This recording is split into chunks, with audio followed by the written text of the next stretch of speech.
Bismillahirrahmanirrahim. Assalamualaikum warahmatullahi wabarakatuh. Anak-anakku sekalian yang saya sayangi dan saya banggakan, Alhamdulillah hari ini kita bisa berjumpa lagi meskipun melalui media online dalam pembelajaran pendidikan agama Islam. Semoga apa yang kita pelajari pada hari ini mendapatkan ridho oleh Allah Subhanahu wa taala. Baik, anak-anak sekalian, sebelum pembelajaran kita mulai, marilah kita berdoa bersama dengan membaca surat Al-Fatihah. Kita berharap semoga apa yang kita pelajari pada hari ini bermanfaat, apa yang sudah kita cita-citakan, cita-cita yang baik dikabulkan oleh Allah Subhanahu wa taala. Al-Fatihah.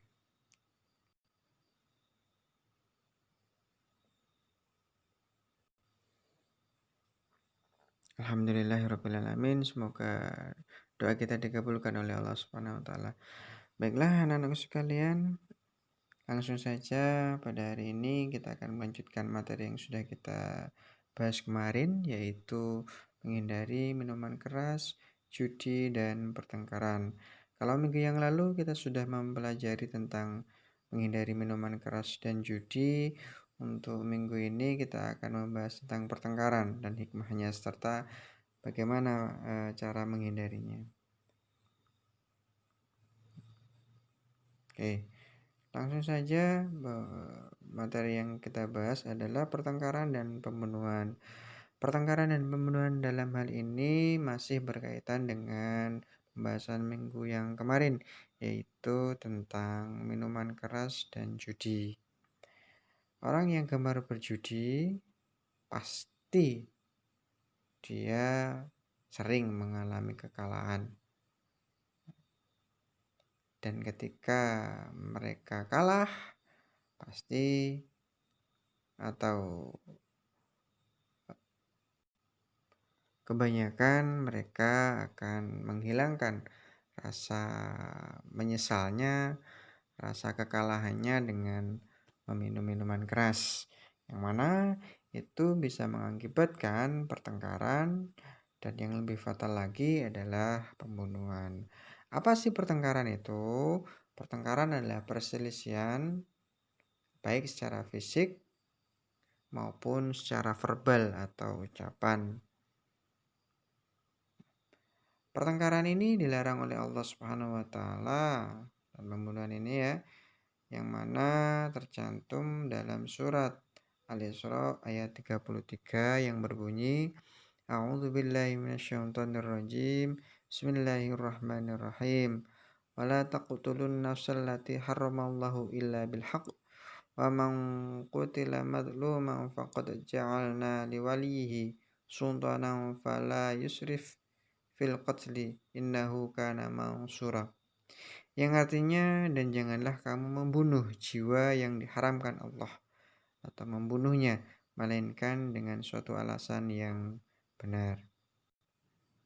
Jadi dampak buruk dari pertengkaran adalah bisa pembunuhan. Ya.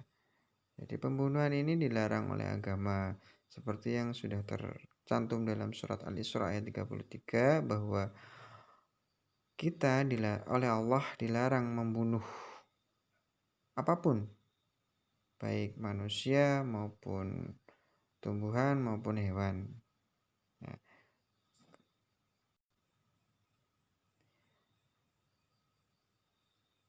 Membunuh hewan tanpa ada sesuatu yang penting atau memang karena sesuatu yang benar itu dilarang oleh Allah. Misal kita jalan tiba-tiba ada seekor semut, tiba-tiba kita dengan sengaja untuk tanpa ada apapun, tanpa menyakiti kita menginjaknya karena ini membunuhnya, maka itu dilarang oleh Allah, karena membunuh itu diharamkan, tercantum dalam surat Al-Isra ayat 33. Dilanjutkan bahwa dalam surat An-Nisa ayat 93, A'udzubillahi minasyaitonirrajim. Bismillahirrahmanirrahim. ومن يقتل مؤمنا متعمدا فجزاؤه جهنم خالدا فيها وغضب الله عليه ولعنه وأعد له عذابا عظيما. Al-Ayah. Dan barang siapa membunuh seorang mukmin dengan sengaja, maka balasannya ialah jahanam. Ia kekal di dalamnya dan Allah murka kepadanya dan mengutukinya serta menyediakan azab yang besar baginya. Jadi dalam surat An-Nisa ayat 93 di sana disebutkan seorang mukmin yang membunuh mukmin lainnya dengan sengaja, maka Allah akan memasukkan kita ke neraka jahanam. Oleh karena itu, anak-anakku sekalian yang saya sayangi dan saya banggakan, kita sebagai manusia harus hidup rukun antar sesama manusia dan lingkungan. Kita harus saling menjaga, kita harus saling memelihara, ya, jangan sampai ada pertengkaran.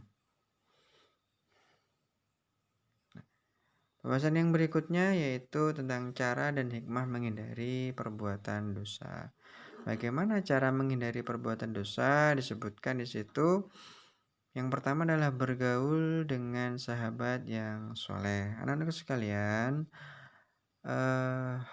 pintar-pintarlah dalam memilih teman, karena lingkungan yang baik akan membentuk kita menjadi orang yang baik, dan sebaliknya, lingkungan yang jelek akan membentuk karakter kita yang jelek. Contoh, bahwa ketika kita punya teman, dalam tanda kutip, akhlaknya jelek, tingkah lakunya jelek, dan sebaik-baik apapun kita, kalau teman-teman kita jelek, maka lambat laun dan pasti, maka kita akan menjadi jelek. Dan sebaliknya, seburuk apapun perilaku kita, akhlak kita, tingkah laku kita, ketika kita mempunyai teman yang baik, orang di sekeliling kita adalah orang-orang yang baik, maka pasti, perlahan tapi pasti, kita pun akan menjadi orang yang baik. Yang kedua, cara menghindari perbuatan dosa yaitu mendekatkan diri kepada Allah Subhanahu wa Ta'ala. Dengan cara bagaimana? Melaksanakan segala yang sudah diperintahkannya dan menjauhi segala apa yang sudah dilarangnya. Yang berikutnya, mengisi waktu luang dengan aktivitas yang bermanfaat. Banyaklah ya, bisa main sepak bola, bisa olahraga, apapun ya, bisa kursus, bisa ikut bimbel dan seterusnya. Yang berikutnya, cara menghindari perbuatan dosa adalah menyadari bahwa malaikat senantiasa mencatat amal perbuatan manusia. Selama kita hidup, maka ada dua malaikat yang selalu mengikuti kita, yaitu malaikat Raqib dan malaikat Atid. Oleh karena itu, mari kita beriman kepada Allah, beriman kepada malaikat dengan cara menghindari semua perilaku tercela, pertengkaran, dan pembunuhan. Itu cara menghindari perbuatan dosa. Dan yang terakhir, untuk pembahasan perilaku menghindari minuman keras, judi, dan pertengkaran, hikmah menghindari perbuatan dosa. Apa hikmahnya? Yaitu bersemangat dalam meraih cita-cita.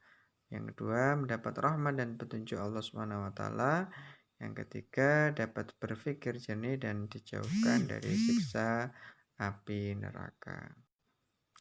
Jadi, anak-anakku sekalian, kalau kita ingin mendapatkan rahmat dan petunjuk dari Allah, ingin masuk ke dalam surga Allah, maka kita harus berupaya dengan sekuat tenaga untuk menghindari perbuatan-perbuatan dosa yang sudah dilarang oleh Allah Subhanahu wa Ta'ala.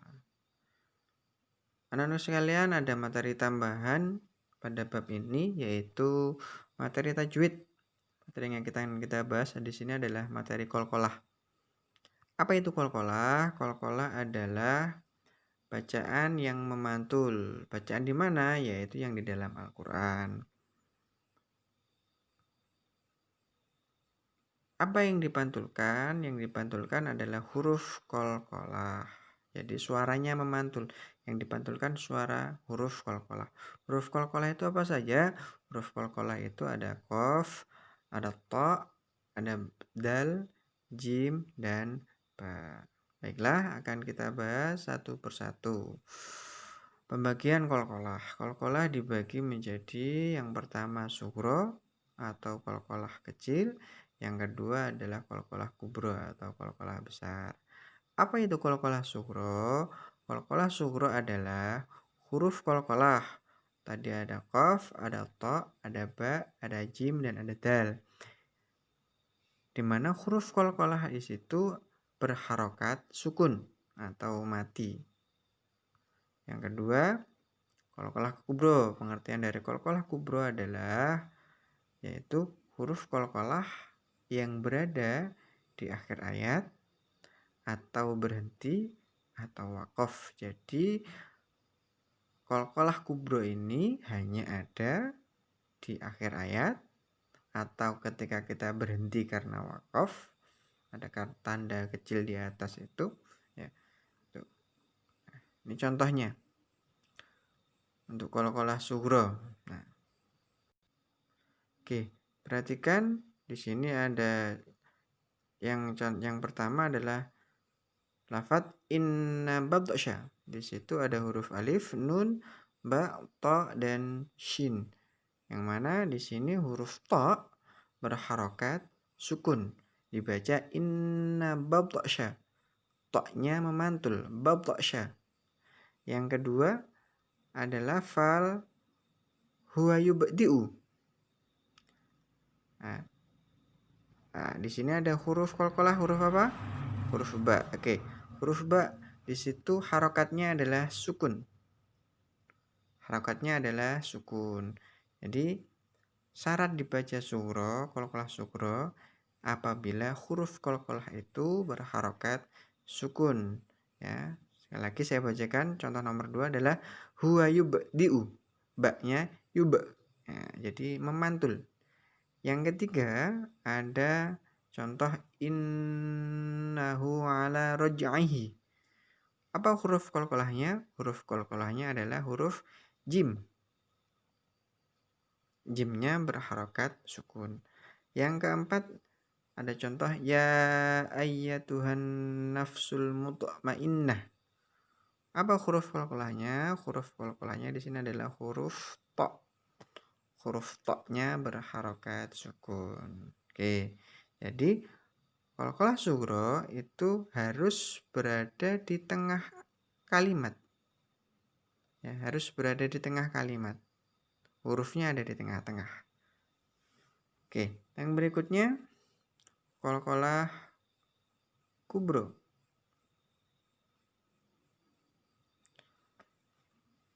Qalqalah kubro di situ contohnya ya ada 1 2 3 4 5. Yaitu apabila huruf qalqalah itu berada di akhir ayat. Di sini ada lafal al-falaq. Huruf qalqalahnya apa? Qaf. Ya, qafnya loh Pak di situ berharokat sukun. Berharokat kasroh. Iya. Ya. Syaratnya harus berharokat. Kasroh, fathah boleh, dhammah boleh, kasroh tanwin boleh, dhammah tanwin boleh. Yang tidak boleh adalah harokat fathah tanwin. Ya, karena nanti akan berhukum lain. Baik, yang berikutnya ada lafal kasabah. Ya, lafal kasabah. Bagaimana cara membaca qalqalah kubronya? Yaitu kasabah. Ba-nya memantul. Yang ketiga ada lafal al-maraji'. Karena berhukum qalqalah kubro maka dibaca al-ma'arij. Saya ulang, dibaca al-ma'arij. Jimnya memantul. Yang berikutnya ada lafal masadi. Ya, karena berhukum qalqalah kubro maka dibaca masad. Yang terakhir dari contoh qalqalah kubro adalah muhitun. Berharokat dhammah tanwin. Dibaca qalqalah kubro yaitu dibaca muhit. Ya, ta-nya memantul. Oke, lanjut. Nah, ini contoh dalam surat Al-Alaq ya. ayat 1 sampai ayat 8. Ada berapa contoh di sini? Ada berapa lafal bacaan qalqalah? Silakan ditebak. Oke. Ada berapa? Ayo kita simak bareng-bareng. Sesuai tidak jawabannya dengan apa yang ada di sini nanti? Yang pertama, ada lafal yang qura. Kenapa dibaca qalqalah? Karena huruf qaf adalah huruf qalqalah dan dia berharokat sukun. Yang kedua, khalaqa. Ya, di khalaqa ini ya dibaca khalaq. Hukumnya qalqalah kubro. Kalau yang pertama tadi, yang qura tadi qalqalah sugro. Berikutnya ada alaqin. Dibaca min alaqu. Qalqalah kubro. Yang berikutnya yang qura sama dengan yang atas tadi, yaitu qalqalah sugro. Berikutnya di ayat yang ke-6, innal insana layadgha. Ya, layadgha. Bacaan qalqalah sugro. Terakhir ada ar-ruj'a. Ya, jimnya huruf qalqalahnya adalah huruf jim ya berharokat sukun dan berada di tengah ayat, di tengah kalimat. Baiklah, anak sekalian, kalau jawabanmu ada 1, 2, 3, 4, 5, 6, maka jawabanmu sudah benar. Kamu sudah menguasai tentang qalqalah. Baiklah, anak-anakku sekalian, untuk tugas hari ini adalah mencari bacaan qalqalah yang terdapat di dalam Al-Quran. Untuk satu huruf dicari 2 contohnya. Misal huruf qaf. Qalqalah ditulis qalqalah sugro, huruf qaf ditulis 2. Ya, ditulis 2, huruf ta ditulis 2 contoh, huruf jim ditulis 2 contoh dan seterusnya. Bagaimana dengan qalqalah kubro? Sama. Setiap huruf ditulis, dicari 2 contohnya di dalam Al-Quran, di surat apapun dicari, nanti disalin di kertas. Ya, kalau sudah selesai disalin di kertas, nanti di video, dibaca di video, nanti dikirim ke Google Classroom. Terima kasih. Semoga apa yang kita pelajari hari ini bermanfaat. Jaga selalu kesehatan. Rajin berolahraga, jangan lupa untuk social distancing. Terima kasih. Assalamualaikum warahmatullahi wabarakatuh.